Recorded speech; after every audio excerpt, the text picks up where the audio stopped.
खुद के अंदर ही परमानंद है। इस दुख भरी दुनिया में नहीं।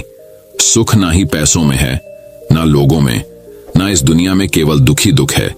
इसलिए अपने अंदर की खोज पर निकलो। ऐसी सिख गौतम बुद्ध ने कई सालों पहले उस वक्त की पीढ़ी को क्यों दी थी? इसके पीछे का रहस्य क्या है? आज इसी रहस्य के बारे में हम गौतम बुद्ध की कहानियों के माध्यम से जानेंगे। तो बिना देर किए चलिए उन कहानियों की शुरुआत करते हैं। पहली कहानी, एक जैन फकीर की कहानी।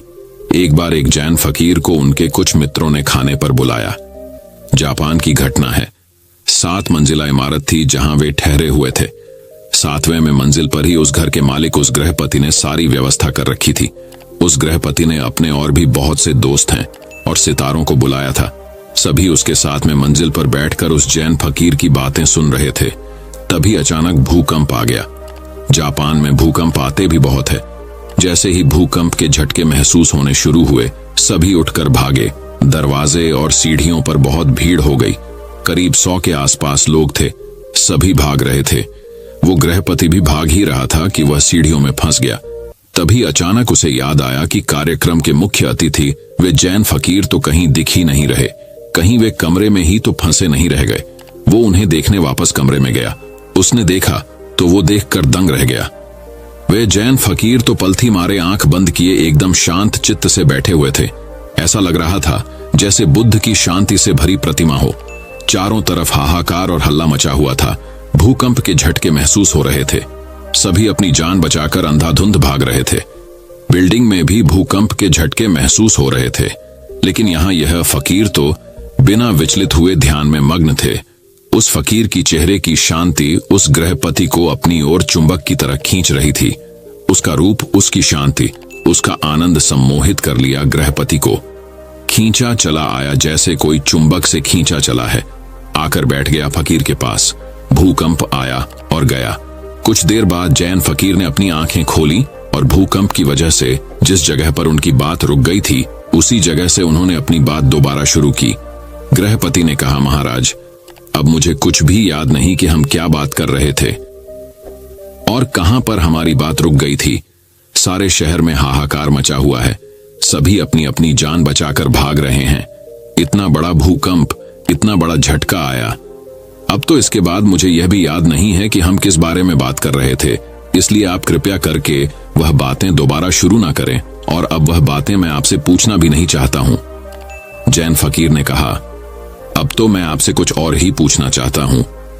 गृहपति बोला, महाराज, एक बात बताइए कि भूकंप आने पर हम सब भागे, पर आप क्यों नहीं भागे? जैन फकीर ने कहा, भागा तो मैं भी, लेकिन तुम सब बाहर की तरफ भागे और मैं अपने भीतर की तरफ भागा। जिसे जहां सुरक्षित महसूस हुआ वो वहां भागा। लेकिन मैं कहता हूं कि तुम्हारा बाहर की तरफ भागना व्यर्थ था। भूकंप यहां भी है। भूकंप 6ठी मंजिल पर भी, भूकंप 5वीं मंजिल पर भी है, भूकंप 4थी मंजिल पर भी है। भूकंप पूरे बिल्डिंग में है। 4थी मंजिल वाले भी भाग रहे हैं, 3री मंजिल वाले भी भाग रहे हैं, 2री मंजिल वाले भी भाग रहे हैं। जो सड़कों में है वही बिल्डिंग की तरह सुरक्षित स्थानों पर भाग रहे हैं। सब भाग ही रहे हैं। जिसे जहां सुरक्षित लग रहा है वो वहां भाग रहे हैं। मैं भी भागा, अपने भीतर की तरफ भागा। मुझे अपने भीतर भागना ही सुरक्षित लगा। मैं अपने मन के भीतर एक ऐसी जगह जानता हूं जहां कोई भूकंप नहीं पहुंच सकता। भूकंप तो छोड़ो, जहां कोई गम नहीं पहुंच सकता, क्योंकि उस अवस्था में पहुंचने के बाद डर नाम की कोई चीज ही नहीं बचती। मैंने ध्यान में ही जिंदगी को जिया है। मैं तुमसे झूठ ना कहूंगा कि मैं नहीं भागा। भागा तो मैं भी था, लेकिन तुम्हें दिखाना होगा, क्योंकि मैं हाथ पैर से नहीं भागा। हाथ पैर से तो तब दूर भागते हैं जब बाहर की तरफ भागते हैं, जैसे सारे लोग भागे बाहर की तरफ, क्योंकि यह सब एक ही तरफ भागना जानते हैं। बाहर की तरफ भागना ही इनके लिए एकमात्र भागना है। लेकिन मुझे जैसे ही असुरक्षित लगा, मैं तुरंत ही अंदर की तरफ फिसल गया। और मैं तुमसे यह भी ना कहूंगा कि मैं डरा नहीं। मैं बहुत डर गया कि कहीं अपने भीतर से पहले ही मैं मर ना जाऊं, कहीं मेरे भीतर पहुंचने से पहले ही यह बिल्डिंग ढह ना जाए। मैं चिंतित था कि कहीं ध्यान में पहुंचने से पहले ही यह इमारत मुझ पर गिर ना जाए। लेकिन जब मैं एक बार उस अवस्था में पहुंच गया, फिर मुझे कोई चिंता ना रही। फिर किस बात की मौत? फिर तो केवल मेरा शरीर मरता, क्योंकि मेरा मन तो ध्यान में था। मैंने ध्यान में ही जिंदगी को जिया है और मैं ध्यान में ही मरना चाहता हूं। इसलिए जैसे ही मैं एक बार उस अवस्था में पहुंच गया, मैं निश्चिंत हो गया। एक दिन हम सभी मृत्यु को प्राप्त हो जाएं, क्योंकि मैंने अपने लक्ष्य को पा लिया था। मरने का क्या, मरना तो एक दिन सबको है, लेकिन कुछ ना समझ लोगों के लिए मृत्यु एक अभिशाप है। वह इसे गलत समझते हैं और इससे पीछा छुड़ाना चाहते हैं, जबकि सच्चाई यह है कि आपके जन्म से पहले जब आपने अपनी मां की कोख में विकसित होना शुरू किया था, उसी क्षण से आपने मरना शुरू कर दिया था। हर एक दिन बीतने के साथ आप मृत्यु के और करीब पहुंचते चले जाते हैं। ध्यान से देखा जाए तो हर एक सांस को अंदर लेना एक जीवन है और उसे छोड़ना मृत्यु। जिस प्रकार सूर्य का उदय होना इस बात को पक्का कर देता है कि उसका अस्त भी होगा, उसी प्रकार हमारा जन्म भी इस बात का संकेत है कि एक दिन हम सभी मृत्यु को प्राप्त हो जाएंगे। मैं तुम्हें कोई सिद्धांत नहीं सिखा रहा हूं, बल्कि शराब पिला रहा हूं। अंगूर से निचोड़ी हुई जुड़ी हुई नहीं, बल्कि आत्मा से जुड़ी हुई पियो, खूब पियो, नाचो, गाओ, हंसो, मुस्कुराओ और जीवन में जितने भी क्षण मिले अंदर की तरफ मुड़ जाओ। किसी भूकंप का इंतजार मत करना, क्योंकि भूकंप के समय वही अंदर जा पाते हैं जो रोज अंदर जाते रहते हैं, जिनका रोज आना जाना लगा रहता है। धन की चिंता की है तो मरते वक्त भी अंतर धन की ही चिंता चलती रहेगी। मैं अंदर जा पाया क्योंकि मैं रोज जाता हूं और अंदर का यह रास्ता मेरे लिए प्रचलित था। यह मत सोचकर बैठो कि जिस दिन मृत्यु आएगी उस दिन ध्यान कर लेंगे, नहीं हो पाएगा। अगर जीवन भर धन की चिंता की है तो मरते वक्त भी अंतर्धन की ही चिंता चलती रहेगी। अगर पद की चिंता की है तो मरते वक्त भी और उच्च पद प्राप्त करने की लालसा लिए मरोगे, क्योंकि अपने पूरे जीवन में हम जो कुछ भी करते हैं, मरते वक्त वही सारे विचार और कर्म हमारे आंखों के सामने से छोटे रूप में गुजरते हैं। मरते वक्त एक बार हमारी पूरी जिंदगी हमारी आंखों के सामने से गुजर जाती है। संक्षिप्त में कहूं तो जिंदगी भर हम जो भी करते हैं, अंत समय में हम वही महसूस करते हैं। अगर हमने पूरी जिंदगी भर किसी को दुख पहुंचाया है तो अंत समय में भी उसके पश्चाताप में हम दुखी मन से ही मरेंगे। और अगर हमने जिंदगी भर अच्छे काम किए हैं तो अंत समय पर हमारे पास विचार करने के लिए अच्छी यादें होंगी और हम खुशी खुशी इस दुनिया को अलविदा कहेंगे। फकीर ने उस गृहपति से कहा, अगर तुम ध्यान में मरना चाहते हो तो ध्यान में जाना, ध्यान को जीना शुरू कर दो, ताकि मरते वक्त तुम्हें अपने भीतर जाने में तकलीफ ना हो और तुम ध्यान में ही इस दुनिया को अलविदा कहो। जीवन का संतुलन आवश्यक है। यदि जीवन का संतुलन बिगड़ा और थकान आई तो समझ लीजिए कि बीमारी आई, और यदि वापस ऊर्जा अर्जित करने के लिए विश्राम किया जा रहा है तो ऐसी थकान वरदान भी साबित हो सकती है। इन दिनों जिस तरह की हमारी जीवन शैली है, इसमें असंतुलन बहुत अधिक है। सुबह उठने से लेकर रात को सोने तक शरीर की कुछ नियमित क्रियाएं हैं, आदमी उसे भूल गया है। गौतम बुद्ध बहुत काम करते थे पर कभी थकते नहीं थे। आज भी कई साधु संत उतना ही परिश्रम कर रहे हैं जितना एक कॉर्पोरेट जगत का सफल व्यक्ति करता है, और जब वे रात को सोते हैं तो पूरी बेफिक्री के साथ। बुद्ध से उनके शिष्यों से एक बार पूछा था, आप थकते नहीं? बुद्ध का उत्तर था, जब मैं कुछ करता ही नहीं तो थकूंगा कैसे। बात सुनने में अजीब लगती है लेकिन है बड़ी गहरी। अध्यात्म ने इसे साक्षी भाव कहा है, स्वयं को करते हुए देखना। यह वह स्थिति होती है जब तन सक्रिय और मन विश्राम की मुद्रा में होता है। आज ज्यादातर लोग असमय अकारण थक जाते हैं, जिसका एक बड़ा कारण असंतुलित जीवन है। एक होता है थकान को महसूस करना और दूसरा है स्वाभाविक थकान। जिस समय आपकी रुचियों, इच्छाओं और मूल स्वभाव में धीमापन आने लगे, अकारण चिड़चिड़ाहट हो जाए, समझ लें कि यह थकान बीमारी है। इसलिए प्रतिदिन योग, प्राणायाम और ध्यान करें। ये क्रियाएं अपने आप में एक विश्राम है, करने वाला कोई और है, हम तो महज उसके हाथों की कठपुतली हैं।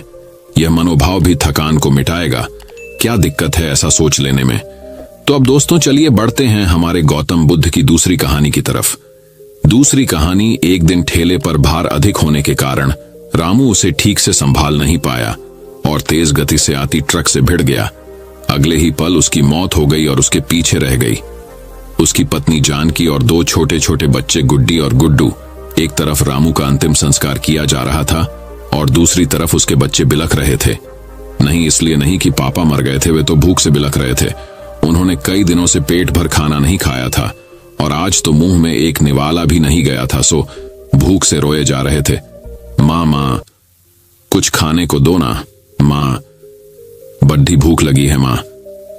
कुछ दो ना कोई पत्थर दिल भी इस दृश्य को देखकर पसीज जाता, पर ढोसियों को भी दया आ गई। अगल बगल से खाना आ गया। बड़े दिनों बाद आज गुड्डी और गुड्डू पेट भर के खाना खा रहे थे। अजीब विरोधाभास था। एक तरफ लोग रामू की मौत पर दुहक व्यक्त कर रहे थे, वहीं दूसरी तरफ उसके अपने बच्चे बड़े चाव से भोजन कर रहे थे। जानकी ने अगले कुछ दिन इसी तरह से उधार लेकर और इधर उधर से मांगकर अपना और बच्चों का पेट पाला। लेकिन ये कब तक चलता? लोगों ने मदद करनी बंद कर दी। जानकी पागलों की तरह काम खोजने लगी, लेकिन तमाम कोशिशों के बावजूद भी किसी ने उसे काम नहीं दिया। जब थक हार कर घर लौटी तो बच्चे उम्मीद से उसकी तरफ देखने लगे। गुड्डू तुतलाती आवाज में बोला, क्या लाई हो माँ? जल्दी से खिला दो, भली भूख लगी है। माँ रो पड़ी और बच्चे समझ गए कि माँ के पास कुछ भी नहीं है। एक पल के लिए अजीब सा सन्नाटा पसर गया। फिर गुड्डी बोली, माँ ये गुड्डू कब मरेगा? पागल हो गई है, ऐसा क्यों बोल रही है? माँ ने डांटते हुए बोला, माँ जब पापा मरे थे तो उस दिन हम लोगों को पेट भर खाना मिला था। गुड्डू मरेगा तो फिर खाना आएगा ना। गुड्डी की बातें सुनकर माँ की आंखें फटी की फटी रही गईं। उसके पास गुड्डी की बात का कोई जवाब ना था। दोस्तों, ये सिर्फ एक कहानी नहीं है, ये दुनिया के करोड़ों लोगों की हकीकत है। इस पर गौर कीजिए। जिस खाने को हम थाली में ऐसे ही छोड़ डाल देते हैं, उसकी कीमत को समझिए। बचपन से हमें अन्न का आदर करना सिखाया जाता है, लेकिन चूंकि हमने कभी असल भूख नहीं देखी होती, इसलिए हम उसका आदर करना नहीं सीखते। एक दिन, बस एक दिन भूखा रहकर देखिए और आप करोड़ों लोगों का दर्द समझ जाएंगे। चलिए हम प्रण करें कि हम कभी भी अन्न का अपमान नहीं करेंगे, हम कभी भी खाना बर्बाद नहीं करेंगे, हम कभी भी होटल जाकर 2 लोगों के बीच 4 लोगों का खाना नहीं मंगाएंगे। चलिए अन्न को बचाएं और उसे ऐसे लोगों तक पहुंचाने का प्रयास करें जिन्हें इनकी सचमुच जरूरत है। तो अब चलिए दोस्तों, गौतम बुद्ध की तीसरी कहानी की शुरुआत करते हैं। तीसरी कहानी, सिद्धार्थ और हंस। गौतम बुद्ध के बचपन का नाम सिद्धार्थ था। सिद्धार्थ नाम का अर्थ होता है वह जिसने अपने सभी इच्छाओं को पूरा किया हो। यह नाम उनके पिता राजा शुद्धोधन ने रखा था, क्योंकि जब बुद्ध का जन्म हुआ था तो सभी ज्योतिषियों और विद्वानों ने यह भविष्यवाणी की थी कि यह बालक बड़ा होकर एक महान सन्यासी बनेगा। परंतु बुद्ध के पिता राजा शुद्धोधन को यह बात अच्छी नहीं लगी। वे अपने पुत्र को एक महान राजा के रूप में देखना चाहते थे, न कि एक सन्यासी। वे नहीं चाहते थे कि उनका पुत्र फकीरों का जीवन जिए, इसलिए सिद्धार्थ के रहने की व्यवस्था विलासिता से पूर्ण की गई। उन्हें तरह तरह की सुख सुविधाओं से रखा गया, दुख की अनुभूति तक न होने दी। परंतु एक सन्यासी के लक्षण तो बचपन में ही दिख जाता है। वे बचपन से ही शांत और सरल स्वभाव के थे। दया और करुणा तो उनके मन में कूट कूट करके भरी हुई थी। अक्सर सिद्धार्थ एकांत में जाकर ध्यानमग्न रहा करते थे। एक दिन की बात है, सिद्धार्थ अपने उपवन में एक शांत जगह इसी प्रकार ध्यानमग्न थे। तभी एक घायल हंस उनके सामने आ गिरा, जिससे उनका ध्यान भंग हो गया। जब उन्होंने अपनी आंखें खोली तो देखा कि सामने एक सफेद हंस तीर के वार से बुरी तरह घायल पड़ा तड़प रहा है। उसे देखते ही सिद्धार्थ का मन द्रवित हो उठा और उन्होंने उसे तुरंत उठा लिया। धीरे धीरे वे हंस को सहलाने लगे और फिर पास के सरोवर में जाकर उसका घाव धोकर उसके शरीर से धीरे से तीर को निकाला। तीर निकालते ही वह दर्द से तड़प उठा। तब सिद्धार्थ उसे धीरे से सहलाते हैं और उसके घाव पर पट्टी बांध देते हैं। उसी समय एक ओर से कुछ शोर होता है और उधर से उनका चचेरा भाई देवदत्त आता हुआ दिखाई दे। सिद्धार्थ के हाथ में वह हंस देखकर बहुत खुश होता है और हंस लेने के लिए सिद्धार्थ के पास दौड़कर आ धमकता है। देवदत्त कहता है, सिद्धार्थ ये हंस तुम्हारे पास है और मैं इसे कब से इधर उधर ढूंढ रहा था। ये मेरा शिकार है, अब जाकर मिला है। सिद्धार्थ बोले, नहीं देवदत्त, यह हंस मेरा है। ये तो कब का दम तोड़ देता अगर मैं समय पर इसका इलाज न करता। देवदत्त ने कहा, दम तोड़ देता तो क्या, ये तो मेरा शिकार है। मैंने इसे इसलिए तो मारा है, तुम जबरदस्ती मेरे शिकार को हड़पना चाहते हो। इस तरह दोनों भाइयों में उस हंस के लिए वाद विवाद होने लगा और धीरे धीरे बात बढ़ गई। तब दोनों ने मिलकर फैसला किया कि यह हंस किसका है। इस बात का निर्णय महाराज शुद्धोधन के पास जाकर ही होगा और दोनों भाई राज दरबार में गए। वहां उन दोनों ने अपना अपना तर्क महाराज के सामने रखा। महाराज शुद्धोधन विचार करके बोले कि चूंकि यह हंस देवदत्त का शिकार है, इसलिए इस पर पहला अधिकार देखा जाए तो देवदत्त का है। परंतु सिद्धार्थ ने इसकी जान बचाई है और मारने वाले से बड़ा बचाने वाला होता है, इसलिए यह हंस सिद्धार्थ का हुआ। महाराज शुद्धोधन का निर्णय सुनकर सिद्धार्थ की आंखों में एक चमक आ गई और वे उस हंस के शरीर पर धीरे से अपना हाथ रख सहलाने लगे। तो अब चलिए दोस्तों, गौतम बुद्ध की चौथी कहानी की शुरुआत करते हैं। चौथी कहानी, बुद्ध का वैराग्य। गौतम को घर छोड़े 7 साल बीत चुके थे। वे राजगृह में प्रवचन करते थे। उनके पिता राजा शुद्धोधन ने 1 वर्ष के भीतर 10 दूत उनके पास भेजे थे कि एक बार दर्शन दे दो।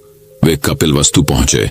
उनके साथ उनके दोनों प्रिय शिष्य सारिपुत्र और मौदगल्याण भी थे। वहीं दोनों शिष्य जिनकी अस्थियां सांची के दूसरे स्तूप से मिली थीं, उन्होंने कपिलवस्तु के दक्षिणी छोर से भिक्षाटन शुरू किया। संघ के सैकड़ों लोग उनके साथ थे। उन्हें देखने पूरा नगर उमड़ पड़ा था। अपने प्रिय राजकुमार को भीख मांगता देख लोग रो पड़े थे। राजा को पता चला तो वे अपने बेटे को देखने सड़क पर आ गए। बहुत आग्रह करने के बाद शाक्य मुनि ने राजा पिता का निमंत्रण स्वीकार किया और राजभवन में गए। राजा ने संघ के अन्य भिक्षुओं को भवन के विशेष परिसर में ठहराया।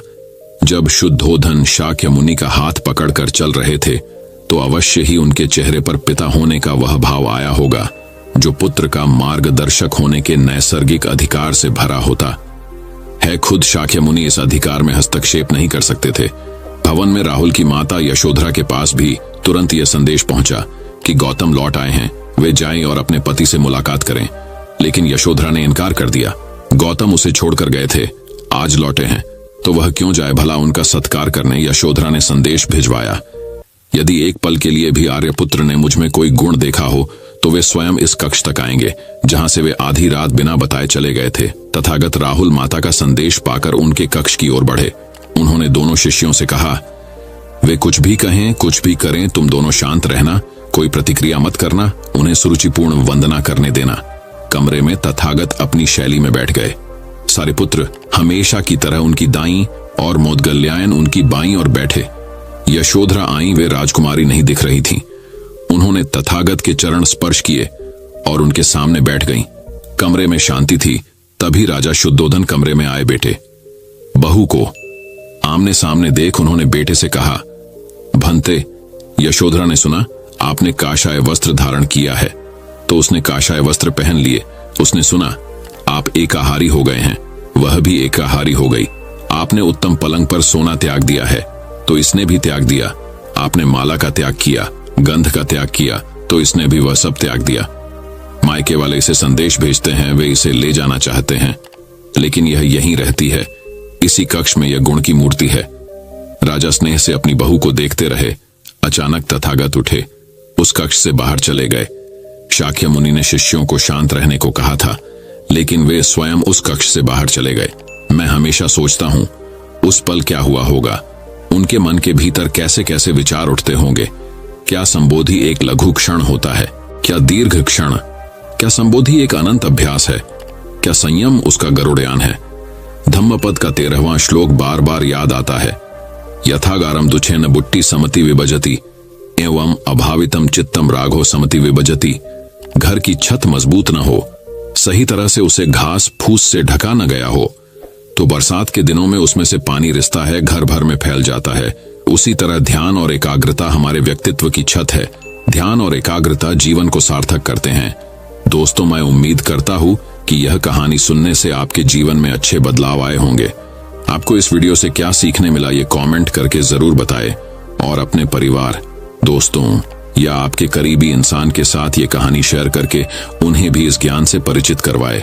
बाकी अगर आपको ये वीडियो दिल से अच्छी लगी हो तभी इस वीडियो को लाइक कर देना, और आपने अब तक इस चैनल को सब्सक्राइब न किया हो तो चैनल को सब्सक्राइब भी जरूर कर देना। आपका हर दिन शुभ हो और खुशियों से आपका जीवन भरा रहे। धन्यवाद। नमो बुद्धाय।